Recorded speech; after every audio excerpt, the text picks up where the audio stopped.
E vamos ao pensamento da semana. A internet é como uma esponja. Vai-nos sugando todos os aspectos da vida e obriga-nos a uma adaptação. É o futuro da humanidade. Só que podemos perder alguma coisa no meio do caminho.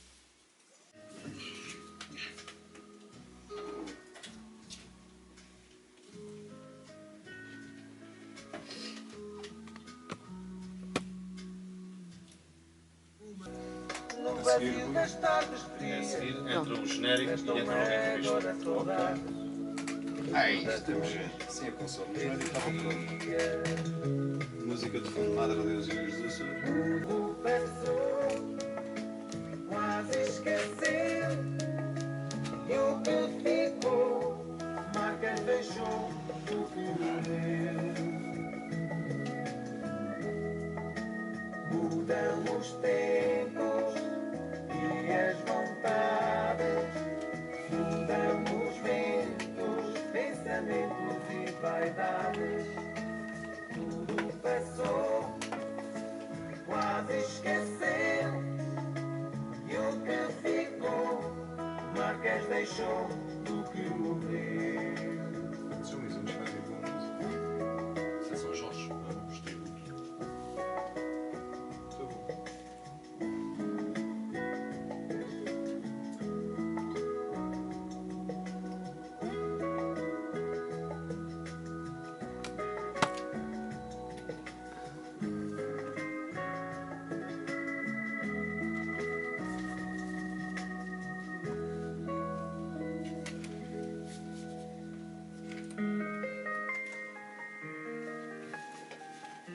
O pensar, o viver e o agir. A pergunta e a resposta entre o eu e o tu, às sextas-feiras, a partir das 16h20 até às 18 horas. Aqui, na rádio Asas do Atlântico.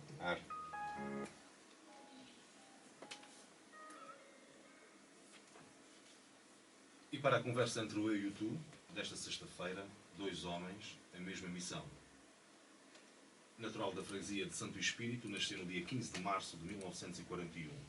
Completa, no corrente ano, 75 anos de idade. A vida de estudante está distribuída por diversos lugares. Licenciou-se em Teologia e em Doutrina Social da Igreja na Universidade Gregoriana de Roma. Em 1970 foi ordenado padre e a sua primeira missa foi celebrada na freguesia natal de Santo Espírito. Pertence à Congregação dos Padres Dionianos. A mesma congregação desempenhou vários cargos de relevante importância. No dia 30 de junho de 1996 é ordenado Bispo de Angra e Ilhas dos Açores. É o 38º e atual Bispo da Diocese de Angra. Estou a falar de Dom António de Sousa Braga, Bispo de Angra e Ilhas dos Açores. Daqui a pouco vou apresentar o Bispo Coadjutor de Angra, Dom João Lavrador. Boa tarde a ambos. Boa tarde. Desde já muito obrigado pela vossa presença. É quase um momento histórico poder contar com dois bispos ao mesmo tempo na mesma ilha, Na mesma diocese. na mesma diocese e em estudo. É muito bispo por tão pouco território. Não se vai repetir. Vai, por uns anos vai se Uma repetir. ocasião única. Oi. Perguntava isso a do António um dia destes, que não ia ser muito fácil depois encontrar assim os dois juntos com uma pequena conversa. Não vai ser fácil, digamos assim. Aqui não é fácil, mas noutros lugares vai ser fácil. Dom António é um homem realizado. Eu posso dizer, sou um homem limitado, conheço as minhas limitações, mas sinto-me realizado. Sinto-me, vamos lá ver, que procurei cumprir o meu dever e alcancei alguns objetivos. Não posso dizer que há quase 20 anos, quando fui nomeado Bispo dos Açores e vim para os Açores, não posso dizer que realizei nestes 20 anos tudo o que naquela altura, os ideais que podiam ter vindo, digamos, à minha cabeça naquela altura, porque eu até nem conhecia bem a realidade. Mas eu sinto-me realizado, eu fiz tudo aquilo que achei que era possível e estou convencido que a Diocese está no bom caminho, naturalmente com o grande desafio que o Papa Francisco continuamente nos lança, nós não podemos parar e, sobretudo, não podemos ficar satisfeitos pensando que está tudo feito, que o Papa Francisco fala continuamente da saída missionária e, portanto, ele não quer que a gente se feche nas igrejas ou nas sacristias ou nas casas paroquiais ou na casa episcopal, mas que vai ao encontro das pessoas. Ele diz que é preciso esta saída missionária ao encontro das periferias existenciais. E claro que isso não está feito e, portanto, por muito que nós tenhamos feito, ainda muito há a fazer e, sobretudo, neste momento atual da Igreja, sob a orientação do Papa Francisco. Por isso, eu não posso dizer que estou completamente satisfeito com aquilo que foi realizado. Seria uma pretensão muito grande e, digamos, não é possível que se realize tudo aquilo, os ideais que nós tínhamos. E depois também, no princípio, quando a gente vem, embora isso seja natural aqui, os Açores não conhecem bem a realidade. Eu devo dizer que a minha nomeação para bispo da Diocese de Angra, eu não digo que foi um engano da parte da Santa Sé, mas como havia uma insistência muito grande dos padres que queriam um padre açoriano, a Santa Sé andou por aqui, por ali, para no fim veio buscar a mim, mas quer dizer, eu sou natural daqui, sinto muito, digamos assim, as minhas origens açorianas, mas quer dizer, já estava fora daqui há muito tempo e não conhecia a realidade. E devo dizer que até havia ilhas em que eu nunca tinha estado e por isso, quando eu cheguei, a primeira coisa que fiz, a preocupação que eu tive foi percorrer as ilhas todas, porque havia ilhas que eu nunca tinha estado, embora fosse natural daqui, mas não conhecia realmente, não conhecia a realidade. Bom, António, É mais difícil.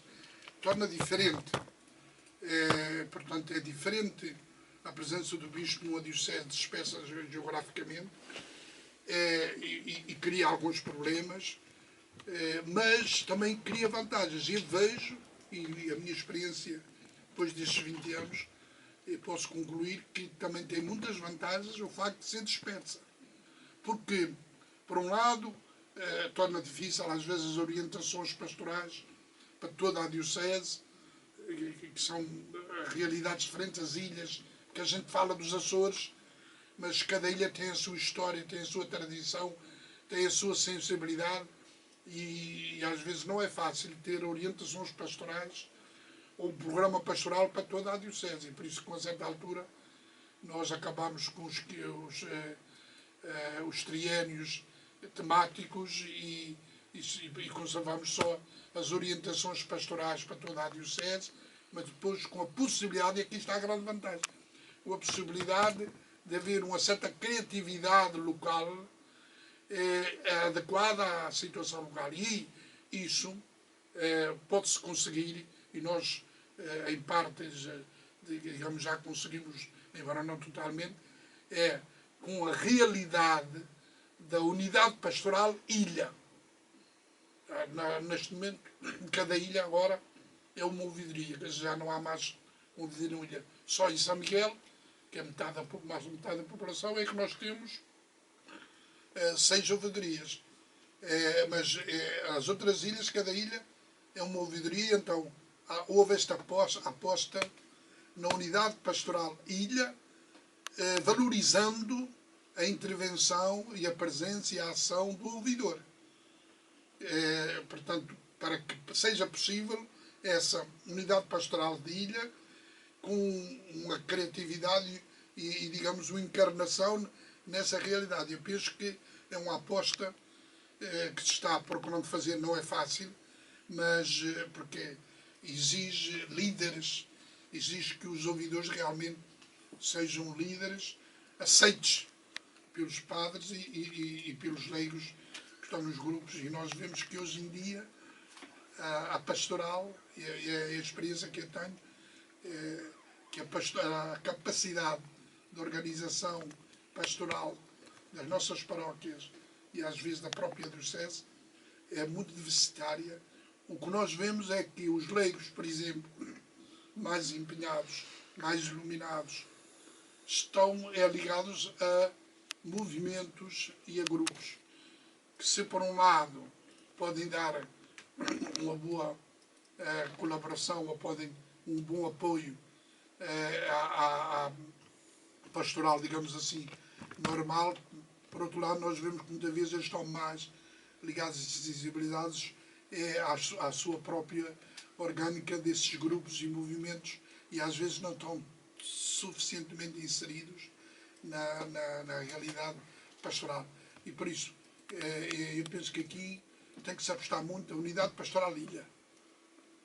Senão nós não encarnamos, não realizamos aquilo que o Dom João Lavrador insiste sempre na fé inculturada, quer dizer, a fé que se exprime precisamente é encarnada na realidade do mundo em que nós vivemos, que é assim como é, não é como nós queremos, é assim como é, e aí é que tu tens que procurar a maneira de estar presente e de apresentar, digamos, algumas pistas para que se possa ser cristão e cristão ativo e interveniente neste mundo em que vivemos, que é assim como é.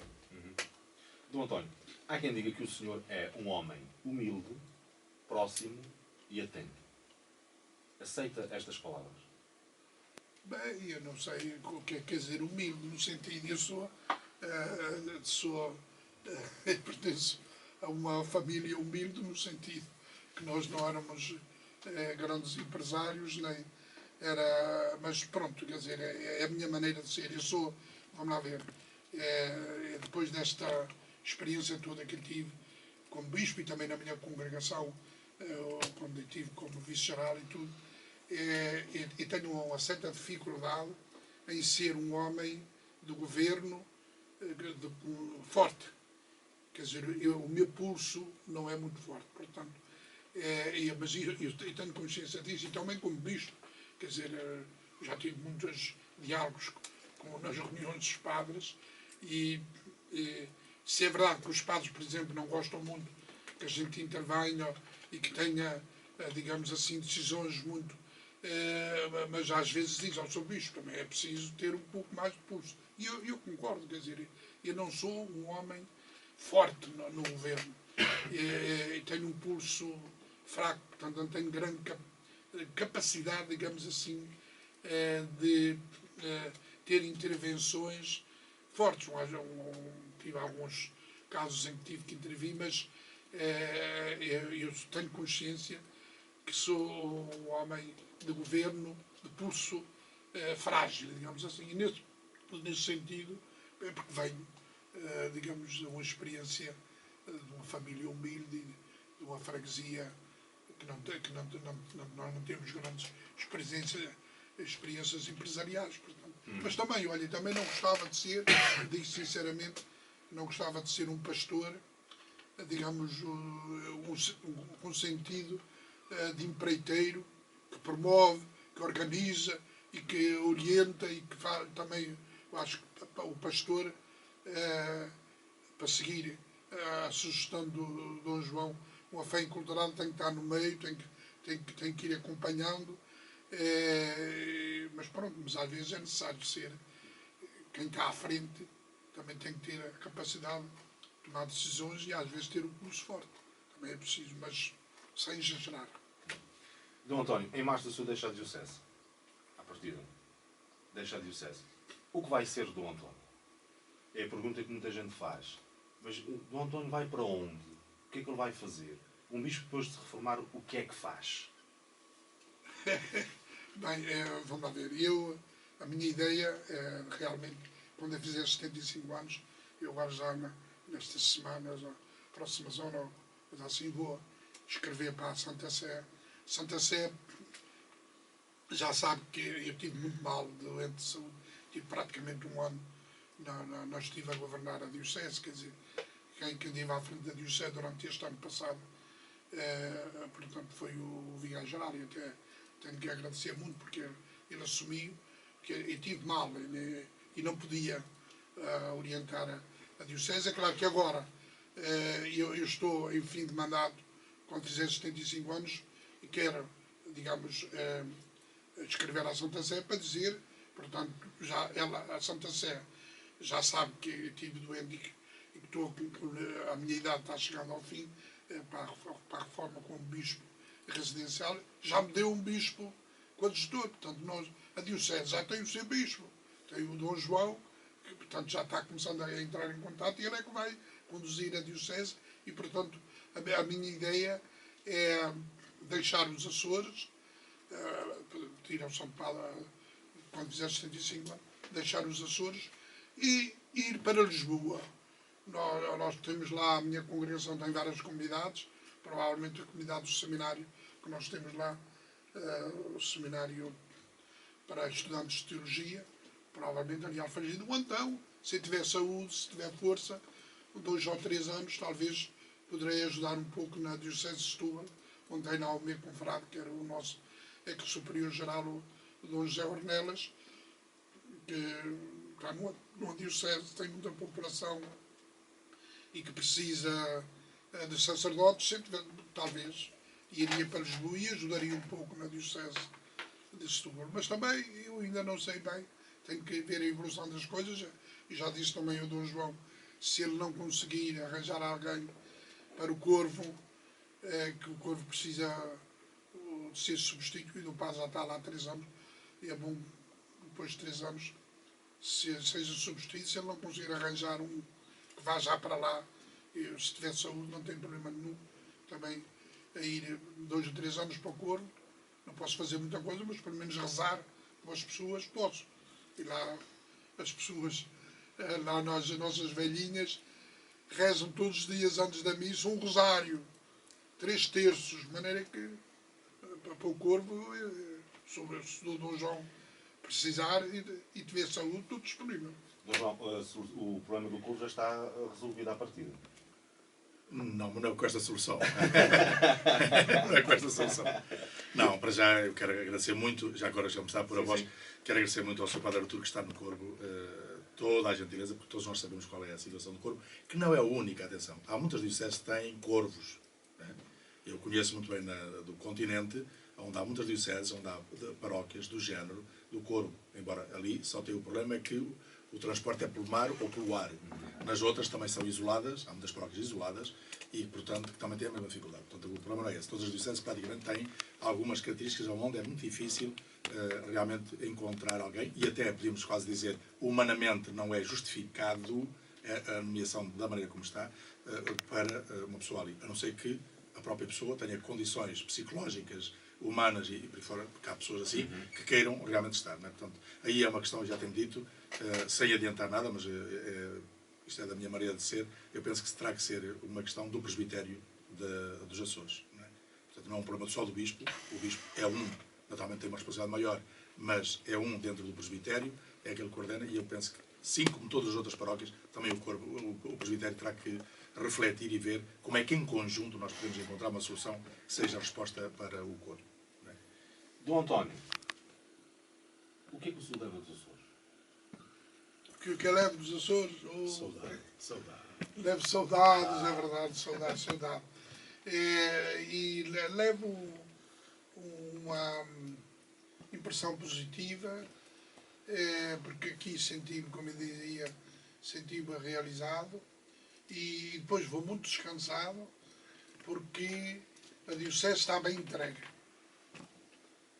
Nós vivemos tempos difíceis, que não é fácil, mas eu digo, olha, graças a Deus, temos um bispo que já tem boa experiência, com estes anos todos de Bispo Auxiliar do Porto, e vem, digamos, com essa experiência, e a Diocese fica bem entregue, e eu tenho a impressão que a maior parte, digamos assim, dos padres e tudo, e dos leigos gostaram e preferiram que fosse um bispo que vem de fora, traz uma outra experiência, porque também uma certa altura dizia, mas se calhar não seria mau um bispo natural daqui. Por um lado tem as suas vantagens, mas também teria os seus problemas, sobretudo para mudar alguma coisa, teria. Porque eu já não tive essa experiência, no sentido que E eu sou natural daqui, mas eu vinha de fora. E é necessário, a Diocese, é bom que receba alguém de fora. E, portanto, a Diocese está, eu vou muito descansado e estou contente, porque a Diocese tem um bispo com grande experiência e ainda com grande capacidade de trabalho. Dom António, em 20 anos, qual foi o momento que o marcou? É possível dizer um momento que o tenha marcado, ou que tenha vivido, ou que tenha estado presente, em que não esquece? Bom, vamos lá ver, eu não esqueço logo o primeiro momento, quando entrei na Diocese, que fui ordenado bispo, quer dizer, ainda hoje, para mim é como se fosse ontem. Eu tenho, digamos, uma gravação da minha ordenação episcopal e eu de vez em quando vejo, sobretudo, quer dizer, a mim chamou muita atenção a simpatia das pessoas quando nós fizemos o cortejo. Naquela altura os seminaristas trabalharam de noite e de dia para enfeitar, também estavas lá, Estava. para enfeitar aquele cortejo muito bonito da Igreja da Misericórdia passa a Catedral. E eu tenho isso marcado, quer dizer, que é a ver a simpatia das pessoas. Havia um novo bispo, a gente, aquele cortejo, e as pessoas a desejar que corresse bem, as pessoas, digamos, a mostrar que estavam contentes, e portanto, desde a primeira hora, digamos, o dia da minha ordenação e aquele cortejo ficou sempre na minha imagem. Agora, tive muitos momentos, alguns momentos difíceis, e para mim o momento mais difícil eu tive prende-se com a questão da crise que nós tivemos na administração financeira. Quer dizer, tive ali umas semanas um problema muito grande, quer dizer, que nós tivemos praticamente nós desbaratámos a toda a capacidade financeira que a Diocese tinha. Portanto, é claro que o problema é que o bispo tem que delegar no econômico. E se calhar eu deleguei demasiado ou não tive a capacidade de acompanhar. Tive muita confiança no econômico naquela altura e, quer dizer, aquilo que a Diocese tinha juntado e que ia, digamos, cobrindo as despesas da pastoral, foi tudo ao ar e nós ficámos numa situação penosa, de tal maneira que tivemos ali uns anos que não havia, não podia haver dinheiro destinado à pastoral. Lá fomos aguentando, mas vários anos, e portanto, isso para mim foi digamos, uma situação muito difícil, porque eles dizem, está bem, mas o Sr. Bispo não tem culpa. O Sr. Bispo não tem culpa, mas é responsável pela administração, quer dizer que não conseguiu acompanhar bem, digamos assim, as orientações e as decisões do ECON. Portanto, eu tive ali umas semanas, foi uma situação horrível. Pois pronto, conseguimos pouco a pouco digamos, compor a situação que ainda está, nós estamos ainda hoje, digamos, o nosso dinheiro que está investido nos bancos e que vai ganhando os seus juros é para pagar, nós ainda estamos pagando. Só que agora já não estamos naquela situação tão limitada que não podíamos ter algum dinheiro para a pastoral. Agora já não há muito. Estamos sempre sob controle ainda. Por uns anos, penso que ainda vai apanhar o episcopado de Dom João todo. Para 20 anos, portanto, até os anos 30, vamos lá ver, nós estamos em 2016, até os anos 30 aquilo. Agora já, mas em todo o caso já há possibilidade, com jeito, de ir buscar algum dinheiro para a pastoral, porque senão nós temos aí uns anos não havia dinheiro para a pastoral. Dom António, Como é que o senhor gostaria de ser lembrado? Como gostaria de ser lembrado? Como gostaria de ser lembrado? Olha, eu, quando eu cheguei aos Açores, fiquei muito impressionado com os romeiros de São Miguel. De tal maneira que, depois, logo no princípio, tive a ocasião, no princípio, os primeiros meses, não é? Que eu fui ordenado, portanto, em junho, depois, em janeiro seguinte, tive a possibilidade de contratar com os romeiros de São Miguel, fazer alguns pequenos trajetos com os romeiros de São Miguel. E então eu disse, olha, aqui nos Açores, com estas ilhas todas, o bispo tem que ser um romeiro, de maneira que quer ser lembrado é como um romeiro, que andei aí de ilha em ilha, digamos, para acompanhar as comunidades em cada ilha, e é assim, dessa maneira, que eu acho que o bispo, aqui nos Açores, para promover aquilo que eu dizia antes, a unidade pastoral de ilha, tem que ser um romeiro que ande de ilha em ilha para apoiar a unidade pastoral de ilha. Quer ser lembrado como um romeiro. Muito bem. Dom António, alguém deve-lhe um pedido de desculpas? A mim, Sim.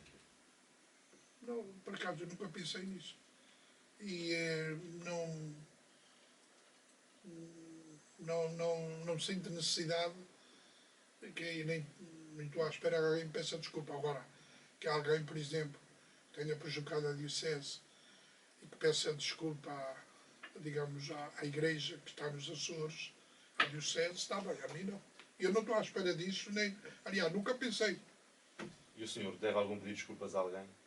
Tenho que pedir desculpa àqueles que desiludi, àqueles que não ajudei suficientemente, e quero pedir desculpa à Diocese, no seu conjunto, quando não tive intervenções do Governo com um pulso suficientemente forte. Fica aqui o registro. Dom António, a imagem peregrina está cá, a primeira Diocese. Para si é uma alegria extra o facto de Santa Maria ser a primeira a acolher a imagem peregrina? Não, Uma vez que é mariense? Não, digamos, para mim é claro que é uma alegria grande acolher a imagem peregrina neste início do Ano Santo da Misericórdia, e a alegria é redobrada o facto de começar por Santa Maria, porque Santa Maria é a primeira a ilha a ser povoada, e também é a minha ilha e a ilha de Nossa Senhora. Que Santa Maria, por ação do então Padre Gino Lopes Tavares, que apanhou logo desde o início a mensagem de Fátima, Santa Maria está muito ligada a Nossa Senhora de Fátima, e portanto é interessante, e para mim é bonito, não é por ser a minha ilha, que a peregrinação da imagem de Nossa Senhora de Fátima pelas ilhas começa e parte aqui de Santa Maria, porque isto é a ilha de Nossa Senhora, tem o seu nome, e depois historicamente consta que está, agora eu pensava que isso não estava provado, digamos, a partir de estudos objetivos, mas diz-me o reitor do Santuário de Fátima que isso está-se a comprovar, que realmente a primeira ermida construída em honra de Nossa Senhora de Fátima, depois da ermida das aparições em Fátima, foi aqui em Santa Maria. E foi precisamente no lugar de Fátima, digamos, por intervenção do então Padre Gino Lopes Tavares. Portanto, é bonito que a imagem peregrina comece por aqui,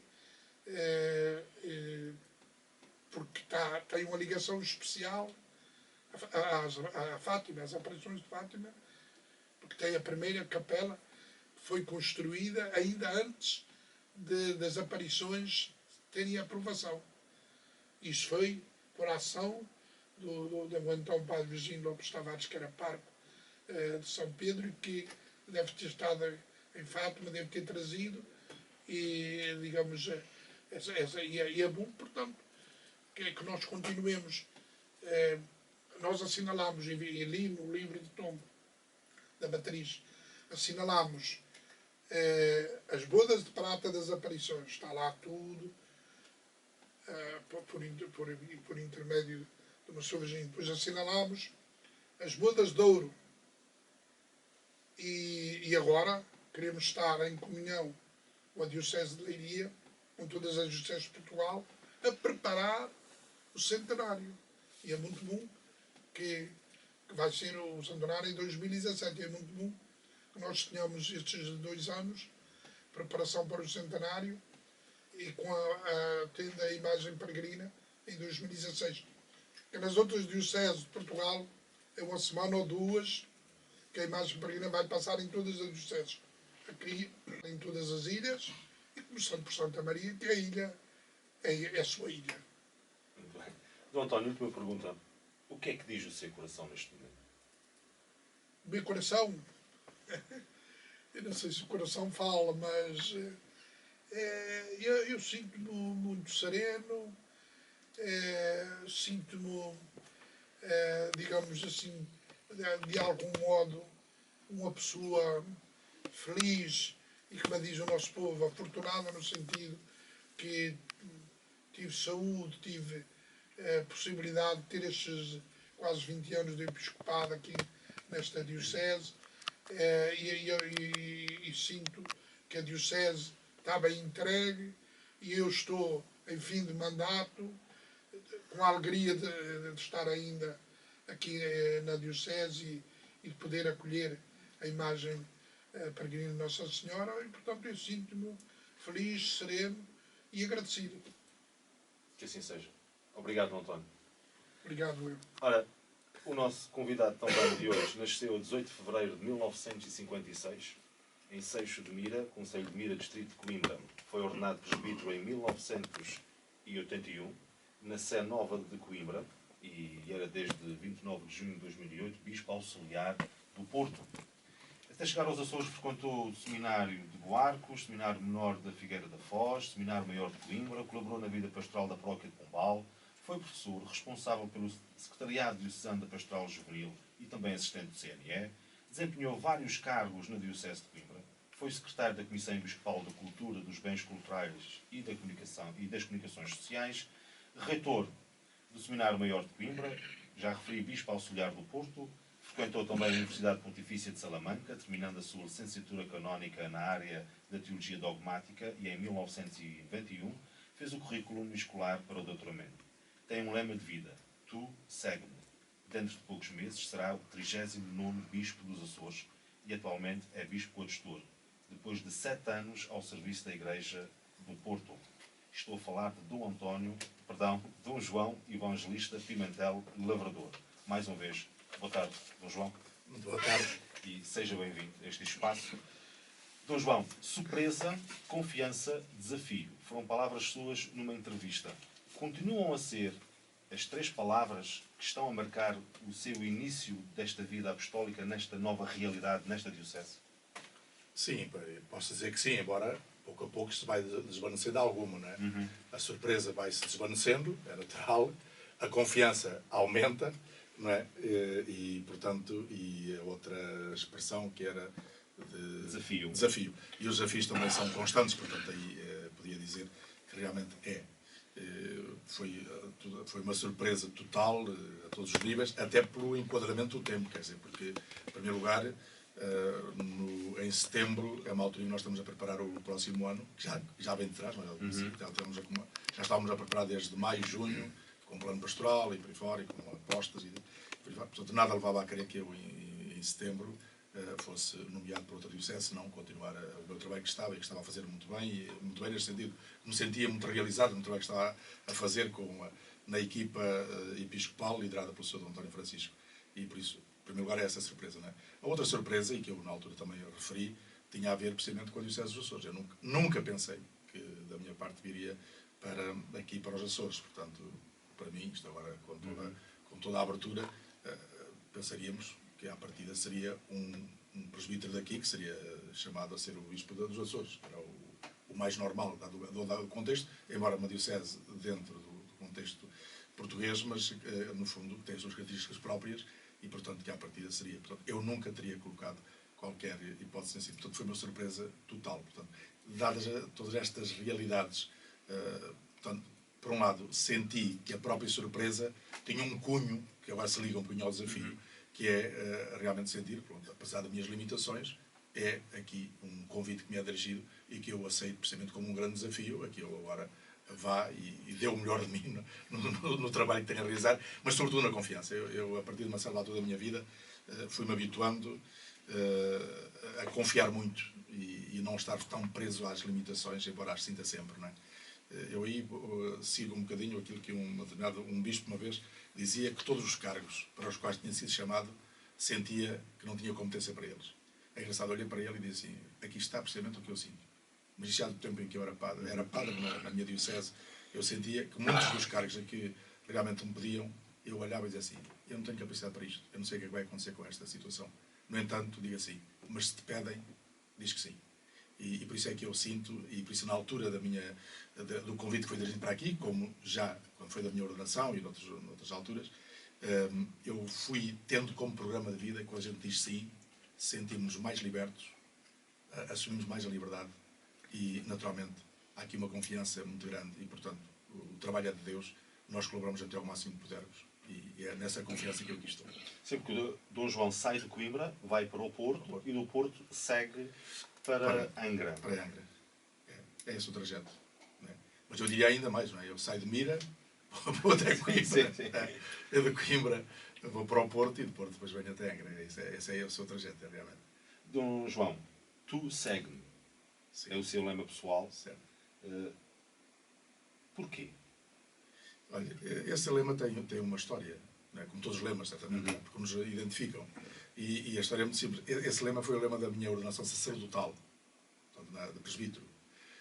E porque a mim impressionou-me eu ter entrado no seminário menor com 64 colegas, companheiros, e terminar na ordenação só, sem mais ninguém. Terminei o curso com um outro companheiro, mas esse acabou por não se ordenar, e havia mais dois, mas não eram do meu curso inicial. Portanto, depois fui apanhá-los no percurso da teologia e fui apanhá-los. E se inquietavam nas minhas opções de jovem, a pergunta que eu fazia, tá, mas porquê é que eu olhar à minha volta e a ver tantos outros, que eu via com mais qualidades, né, para o sacerdócio, e principalmente nos grandes momentos que nos põem todos nós, de dúvidas, de problemas, de inquietações e por aí fora, eu dizia assim, mas porquê que eu continuo e aqueles foram embora? Quer dizer, porquê? E essa interrogação fez-se-me sempre. Não é?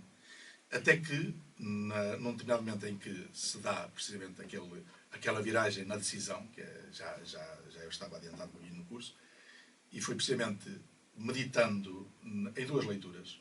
Uma delas foi do Antigo Testamento, na vocação de Abraão, e a segunda foi do Novo Testamento, a partir de São João, naquele namoro que Jesus trava com Pedro, depois da pesca milagrosa e da refeição que eles tiveram. Diz o texto, não é?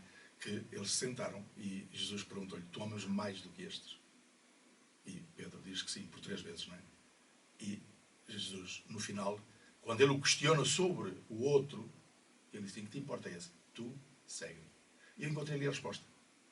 Neste texto, eu encontrei a resposta. E disse, senhora, realmente, Pedro também perguntou para o outro. E Jesus disse, que te importa é esse? Era a mesma coisa que me estar a dizer a mim. O que é que te importa a todos os outros colegas que andaram à tua volta e que o Senhor chamou a outro estado de vida? Tu, és tu concreto. Não estejas a desculpar-te com outros, não é? Mas tu, concreto, segue-me. E, portanto, eu senti. E senti principalmente por isto que é todo este, afinal, aquele mais, que eu ainda hoje com os jovens normalmente digo, e já me tem acontecido, às vezes nós a falar da vocação e por aí fora, e há jovens que perguntam assim, mas, olha lá, digam-nos lá, como é que nós sabemos qual é a nossa vocação? Porque realmente há um determinado momento da nossa vida em que todas as vocações são possíveis.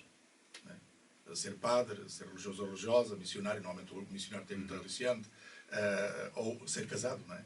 A primeira aptidão normal da pessoa é para o casamento. Não é? Então a pergunta é, mas como é que eu sei? E é engraçado dizer assim, olha, normalmente em cada um há uma vocação no amor, numa entrega, mas há um mais. E é esse mais. Para uns esse mais é no sacerdócio, para outros esse mais é no casamento, para outros esse mais na vida religiosa. Portanto, e é nesse mais, que caracteriza verdadeiramente aquilo que o Senhor pede a cada um. Portanto, e é na linha do amor. Tu amas mais do que este. Portanto, é esse mais. Portanto, a realidade está aí. Depois, fui descobrindo, por isso é que eu continuei a usar o mesmo lema, mesmo no episcopado, é que este tu segue-me é dizer, eu vou atrás de alguém. Afinal, aqui nos Açores já cá estava Jesus Cristo. E foi daqui que ele me convidou. Como do Porto, ele já lá estava e me convidou. Como de Coimbra, ele me convidou. Portanto, tu segue-me. Este seguimento quer dizer, eu não vou sozinho. Eu não vou desamparado. Eu vou sempre acompanhado por ele. Já agora quero relatar também a outra expressão, já agora, até porque os rádio ouvintes que estão a ouvir, se calhar também pode ajudá-los, pelo menos para alguns, esta partilha, foi a vocação de Abraão. Porque eu vi naquele convite que o Senhor diz, deixa a tua terra, aí é fácil, não é? Assim, tu deixas, Jesus Cristo depois no Evangelho também diz, todo aquele que não deixar pai, mãe, irmãos, por aí fora, esse não é digno de mim, não é? Portanto, é este convite à desinstalação, a deixar. Mas depois há uma coisa, e aí para um coração juvenil é fundamental, para nós podermos realmente colocar as coisas no seu devido lugar. É que não é só deixar coisas materiais, não é só deixar a terra, é também deixar as nossas relações afetivas. E quando está ali aquele texto em que Deus lhe diz, sacrifica-me o teu filho, eu na altura da minha decisão vocacional, eu dizia assim, o que é que ele me está a pedir? Está-me a pedir o sacrifício de tudo, porque normalmente para um pai, para quem imagina, o filho seria tudo, não é? Quem olha para a família vê e diz assim, sacrificar o filho é o máximo que se pode pedir a qualquer família. E eu disse assim, o que é que ele me está a dizer? Está-me a dizer que eu coloco no seu devido lugar as relações afetivas. Fosse relações que porventura eu poderia ter em ordem a um casamento, podia ter em ordem a qualquer situação de vida, e ali ele estava a colocar e disse assim, eu tenho a capacidade para isto, eu tenho a coragem para isto, eu tenho a generosidade para dizer este sim, porque mais do que sacrificar, e todos nós sabemos até pela interpretação bíblica, que aquele sacrificar não é provavelmente matar, não é? Ele ali tem várias interpretações, mas é nesse sentido. Deus não quer, e o texto final não é dizer Deus não quer o sacrifício humano, é o que quer dizer, não é? Mas aqui também quero nos dizer, mas tu coloca toda a tua, para quê? Para seres livre. E eu ao longo da minha trajetória hoje sinto-me muito livre, e é isso que eu dou muitas graças a Deus. Claro que não é fácil, não é? A liberdade é conquistada e é sobretudo a liberdade cristã é um dom de Deus e que eu agradeço sempre a Deus o Ele me ter dado. Por isso é que eu hoje estou aqui com muita alegria, estou aqui com todo o entusiasmo, estou aqui com muita liberdade. Dom João, mesmo com toda a liberdade, gostou-lhe de deixar alguém atrás? Não, eu só tenho, mas eu penso que é razoável. Eu só tenho, neste momento, uma pequenina situação, mas que eu disse logo na altura que fui à anunciatura e que o anúncio me pediu para eu vir para aqui, eu disse logo imediatamente que sim. Mas disse assim, mas agora queria pôr lá algumas considerações em termos de circunstâncias. E aí a questão é os meus pais, não é? Porque são duas pessoas de idade, estão acamadas e, portanto, aí já é um procó que realmente joga um bocadinho com a relação familiar, não é? Mas é a única. E eu disse mesmo ao anúncio, na altura, disse, mas eu não quero que esta situação familiar ponha qualquer entrave à minha ida para onde quiser que é. Portanto, é o procó, mas isso é uma questão só o que é que quer dizer, de dever de filho para com pais, não é? Porque não é o problema de estar, porque eles têm quem trate deles, eles têm também companhia, têm alguns irmãos, têm muitas outras pessoas. É engraçado que mesmo pessoas da vizinhança e tal que estão com eles, mas claro, é a relação de um pai e de uma mãe com um filho, e, portanto, nesse sentido é a única situação que me pode colocar, mas é uma questão só de dever filial, mais nada. E as saudades apertam? É engraçado, eu aí quase diria, eu recoloquei as saudades no seu devido lugar. Não tenho. Eu sinto-me bem com a minha família quando vou, aquilo é uma festa, é tudo, ainda agora lá estive no final do Natal, mas colocado no seu devido lugar. Porque também aí se coloca a nossa liberdade, também afetiva a nossa liberdade na relação. E por isso eu estou aqui muito tranquilo, de vez em quando telefono para saber como é que estão e tudo isso, mas estou muito tranquilo. Não há aquele sentido de prisão afetiva, no sentido de prisão de saudade, não a sinto. Sinto muito bem, posso estar um tempo e tal. Claro que tenho necessidade, como eu na altura também disse ao Sr. António, tinha necessidade de vez em quando passar pelo continente sempre por esta razão dos meus pais, mas mais de resto não sinto outra prisão, não. Dom João, o senhor apanhou como bispo 3 papas. Foi. Portanto, João Paulo II, Bento XVI e Papa Francisco. Não, eu como bispo só apanhei o Bento XVI e o Papa Francisco. Porque o João Paulo II tinha morrido em 2005, eu fui ordenado em 2008. Portanto, apanhei estes dois papas. Por exemplo, entre Bento XVI e o Papa Francisco, que palavras utilizava para definir o Bento XVI e que palavras pode utilizar para definir o Papa Francisco? Embora sejam dois homens, a mesma missão, mas diferentes entre si.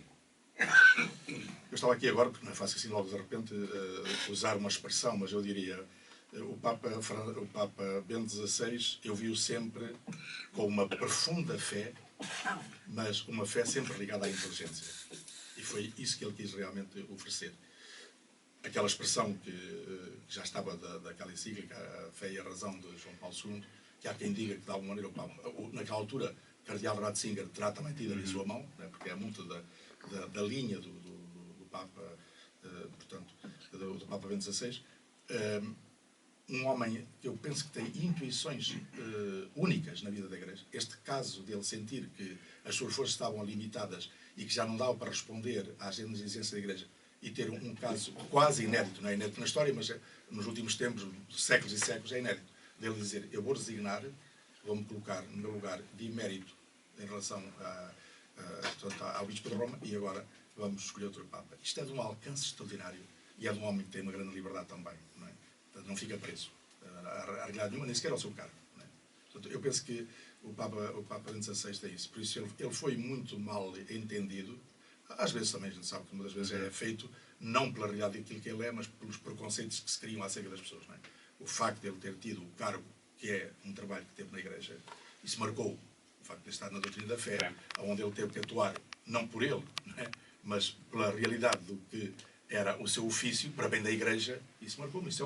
Todos nós passamos por isso. Não é? Quando nós temos que tomar decisões, quando é para o bem da Igreja, naturalmente há sempre esta situação. Mas nós vamos ver que ele é um Papa conciliar. Ele foi um perito de concílio. Ele é um homem que tem textos maravilhosos sobre a doutrina conciliar. Ele tem um alcance muito grande. E depois, sobretudo, é um Papa que a mim também me admirou, embora nem todos possam, certamente concordarão com isso, mas foi o ele querer, dentro desta realidade hoje tão fragmentária, mesmo dentro da Igreja, ele pretendeu dar resposta a esta fragmentaridade, criando pontos de unidade. Pontos de unidade, não é?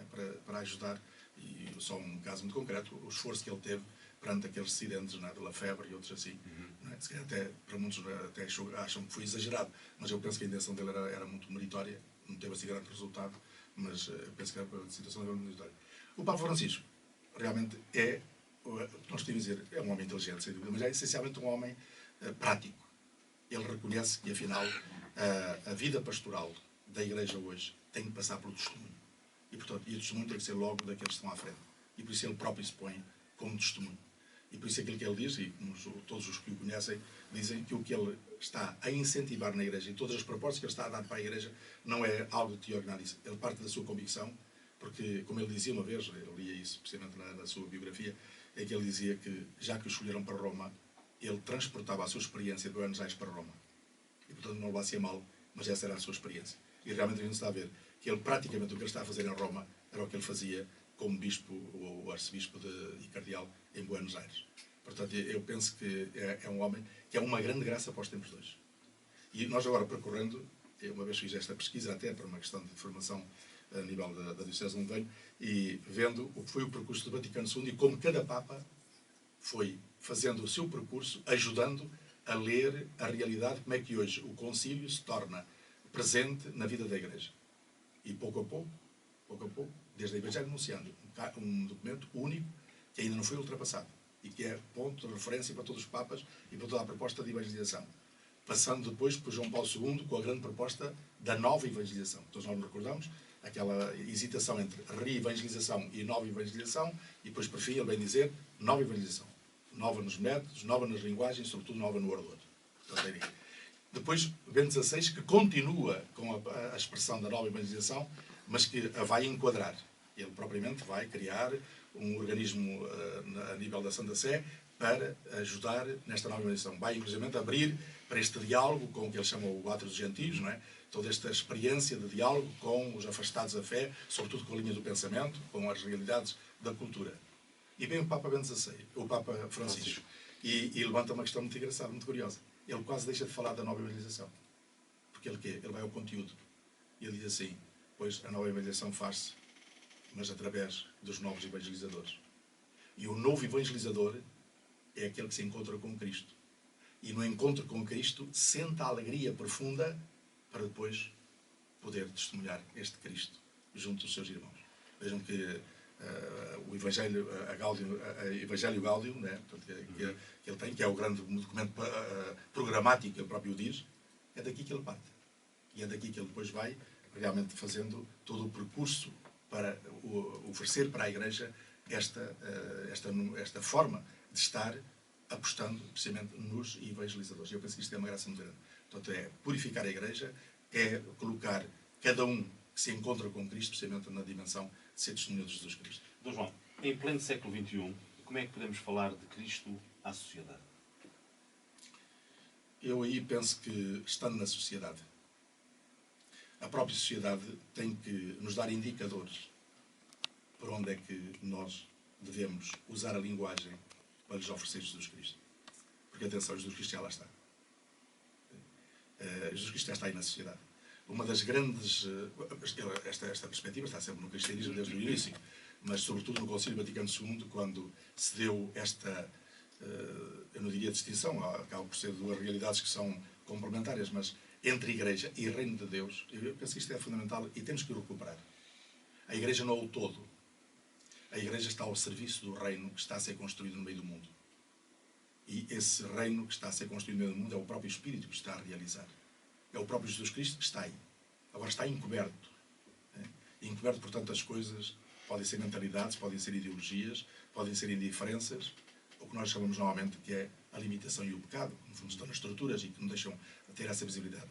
No momento em que a pessoa, o cristão, está no meio do mundo, está no meio da sociedade e é capaz de testemunhar o Evangelho com simplicidade, sem ter pretensões, mas com coerência, o Evangelho ele tem uma força por si próprio. A força não está em nós, a força está no Evangelho. Mas o Evangelho não é aquela letra que está na Bíblia. O Evangelho é a força que está na convicção daquele que vive o Evangelho. Por isso é que eu muitas vezes dizia, quer dizer, nós podemos distribuir Bíblias por todo lado e não evangelizamos. Elas são muito importantes, porque nós sabemos a palavra que lá está. Mas essa palavra tem que entrar na própria pessoa. A pessoa não é descartável na evangelização. É interessante, eu vou sempre recorrer a uma... São Paulo tem isso muito presente. Ele reconhece que a sua própria pessoa é também Evangelho. O seu testemunho é Evangelho. Mas há uma expressão no Antigo Testamento que é muito interessante, que é no livro do Êxodo, quando, num determinado momento, dizem assim, acreditaram em Deus e no seu profeta Moisés. Eu acho muito engraçado este dia. Portanto, a própria pessoa que testemunha Jesus Cristo entra também no dinamismo da própria fé.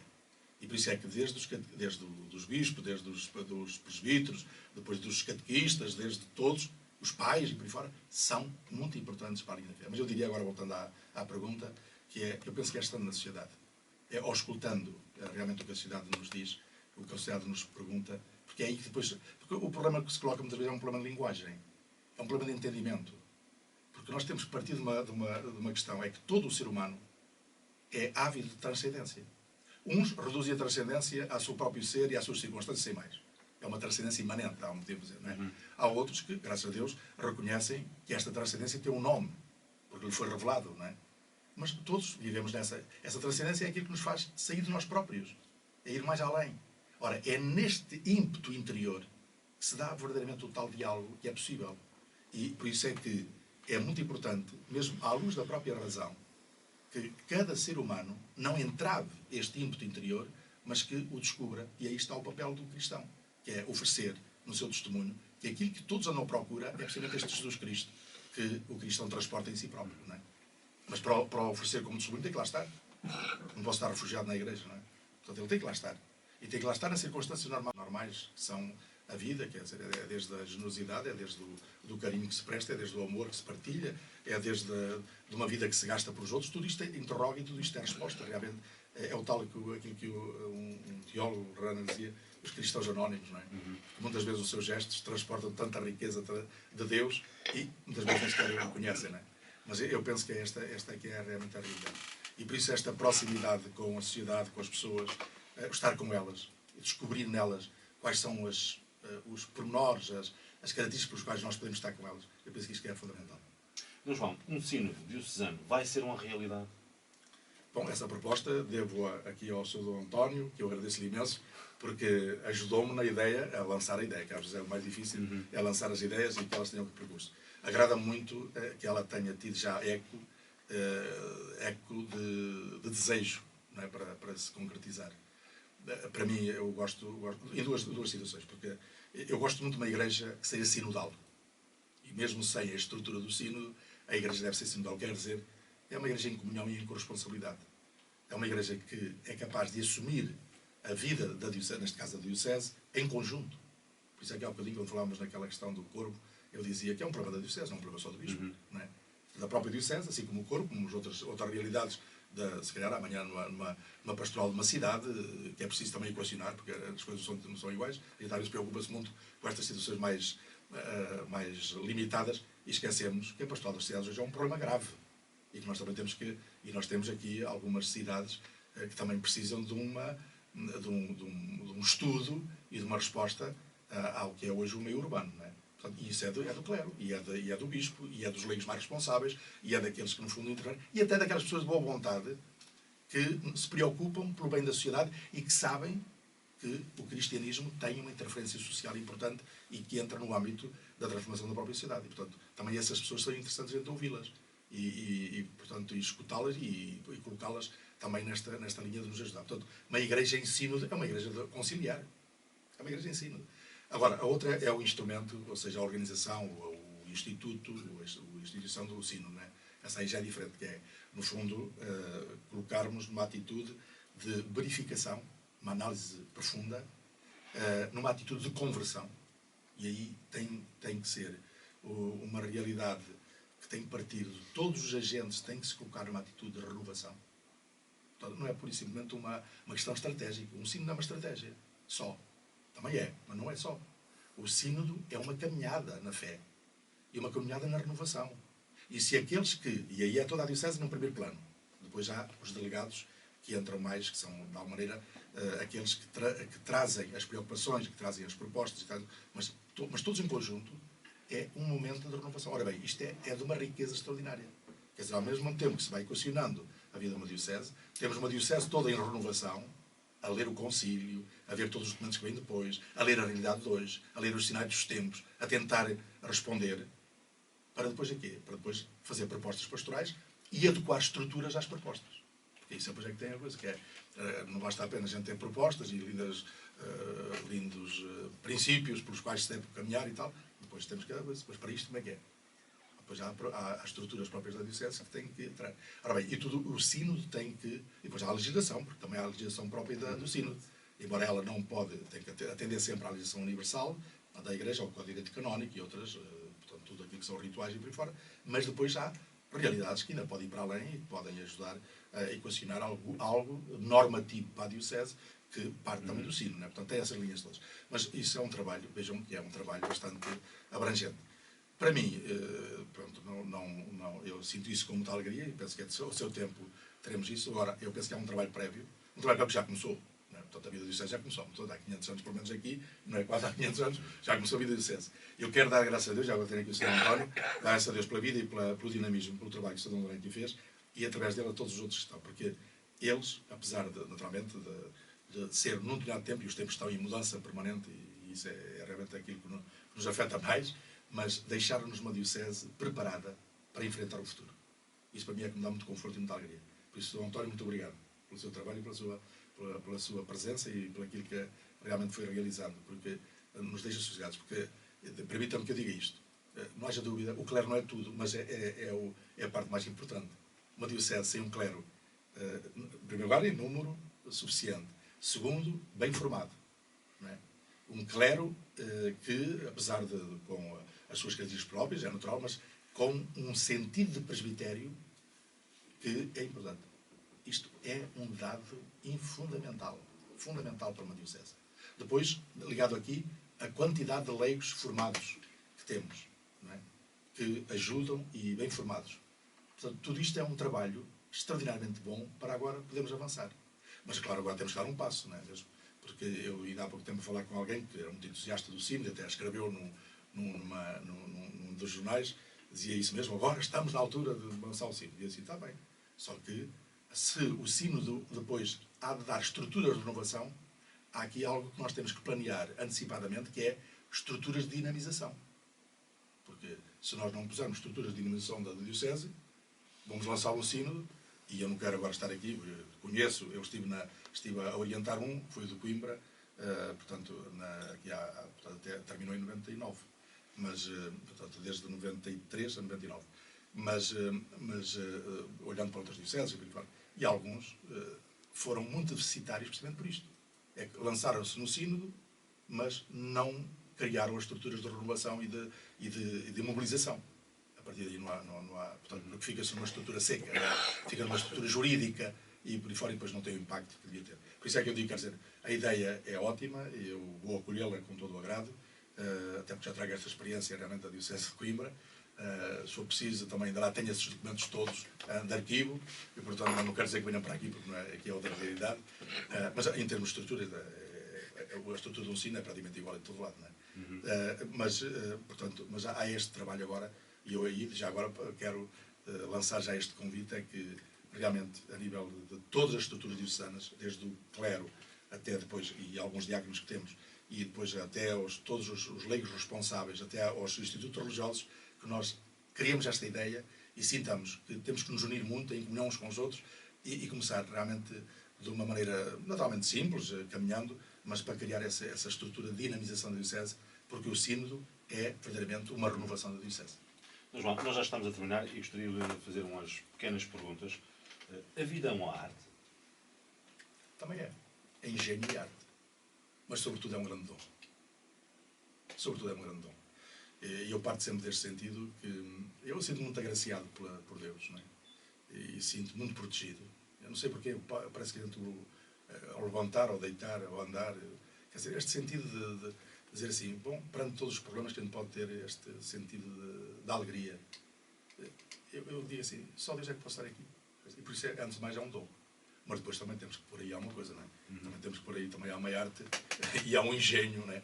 E se agora a gente transpor isto por um bocadinho para a vida pastoral, eu dizia sempre, a vida pastoral também tem a sua arte, tem o seu engenho, né? Também tem a sua programação, e por isso também tem a sua leitura da realidade e também tem a sua proposta, portanto também há aqui todo um engendrar em termos racionais das propostas que nós temos de fazer. Embora saibamos que a vida pastoral assenta sempre num grande dom que é o Evangelho que nos foi oferecido, não é? Dom João, o que é que o deixa fora de sério?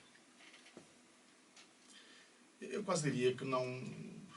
Eu penso que não há nada que me deixe fora de sério. Eu estava para dizer que a hipocrisia, que a maledicência... Mas isso é humano, quer dizer, eu também já me fui habituando a lidar com essas coisas. Portanto, não me podem tirar de sério, não é?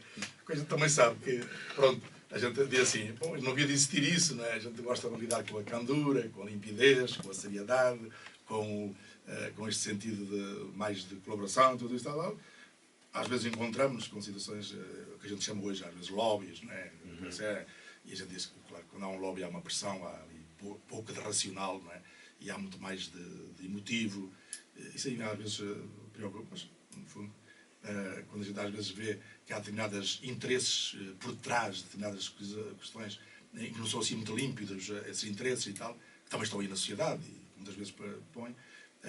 Quando estamos hoje, e isso é sentido, não é? Em que determinadas formas pelas quais se lida com a Igreja, não por interesse que a Igreja tenha, mas muito mais por interesse que ela não esteja, e afinal, qual é a razão e tal, isso também custa a ver e tal, e portanto, esse denegrir custa um bocadinho, porque não é racional. Eu penso que quando há uma mente racionalmente límpida, essa aí é muito mais válida, e portanto não é exigível a todos que tenham fé, mas é exigível a todos que sejam sérios racionalmente, não é? E aí, às vezes, podia ser... Por aí, porventura, poderia me tirar de sério. Mas não, mas também não me tira, porque eu sei que essas coisas também existem e o que interessa é a nossa coerência e a nossa vontade de servir. Dom João, diz tudo o que pensa ou pensa tudo o que diz? Pois, isso aí eu disse normalmente, quer dizer, isso aí é uma expressão que é muito engraçada, que está se usa também para lá, que diz que o tolo diz o que pensa, e o sábio pensa o que diz, não é? Eu não sei, quer dizer, se calhar todos nós temos um bocadinho, e eu agora ponho-me aí, todos nós temos um bocadinho de sábio e de tolo, não é? portanto, se calhar há ocasiões em que se diz o que se pensa e há outras ocasiões em que se pensa o que se diz, não é? Eu gostaria muito de pensar o que digo, não é? Gostaria muito. Também tenho, mas isso é uma questão de temperamento, às vezes sou um bocadinho espontâneo. Às vezes sou um bocadinho espontâneo, já tenho dito às vezes aos pais, agora há tempos quando estive ali em Ponta Delgada, eu lhe disse que era muito espontâneo e, portanto, que eles não levassem a mal, mas que era uma maneira de ser, mas, portanto, e talvez aí às vezes possa ter essa questão. Mas eu procuro o máximo pensar aquilo que digo, não é? O que é que gostaria que acontecesse amanhã? O que eu gostaria que amanhã acontecesse, e que todos nós, no fundo, ansiamos, é porque esta humanidade se entenda. E que se entenda encontrando-se naquilo que é mais profundo no humano. É que nós somos todos seres humanos. E somos todos seres humanos porque temos uma razão comum. Uns nós chamamos de Deus, outros chamarão outras coisas, mas há aqui uma razão comum. E quando nós descobrimos essa razão comum do ser e de estarmos no mundo, e o Papa Francisco tem isto tão bem explícito na Laudato Si, né, sobre a teologia da criação, onde ele alerta tanto para isso, em que não haja alguém que se queira apoderar para si próprio de uma realidade que é de todos. E eu penso que aí tudo seria diferente, não é? Porque aí caminharíamos para uma ordem diferente e para uma convivência diferente e para uma prática de vida diferente. E eu gostaria muito que isso acontecesse. E aí, eu diria quase, há aqui uma virtude e ao mesmo tempo uma exigência, que é o sentido da simplicidade. O Papa também lá tem nessa encíclica, que é quando ele diz que os nossos formas, os nossos critérios de vida, o nosso estilo de vida, depois condiciona muito a nossa maneira de estar. E é verdade.